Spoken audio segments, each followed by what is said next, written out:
রোজা মানুষকে খারাপ কাজ, মিথ্যা কথা, পরনিন্দা এবং অশ্লীলতা থেকে দূরে থাকতে শেখায়। এটি নফস বা প্রবৃত্তিকে নিয়ন্ত্রণ করার একটি প্রশিক্ষণ। আল্লাহর নৈকট্য লাভ। এটি এমন একটি ইবাদত যা বান্দা সরাসরি আল্লাহর জন্য পালন করে। হাদিসে কুসরিতে আল্লাহ বলেন, রোজা আমার জন্য আর আমি নিজেই আর প্রতিদান দিব।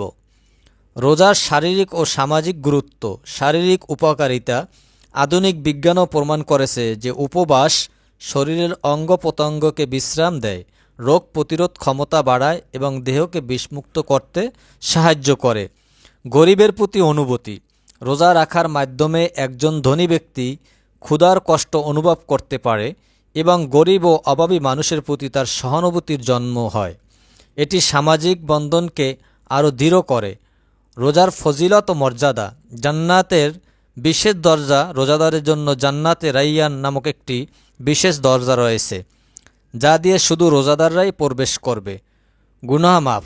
রসুল সাল্লাল্লাহু আলাইহি ওয়াসাল্লাম বলেছেন, যে ব্যক্তি ঈমানের সাথে ও সওয়াবের আশায় রমজানের রোজা রাখে, তার পূর্বের সমস্ত গুনাহ মাফ করে দেওয়া হয়। শ্রেষ্ঠ রাত লাইলাতুল কদর। এই মাসেই হাজার মাসের চেয়ে উত্তম রাত লাইলাতুল কদর রয়েছে।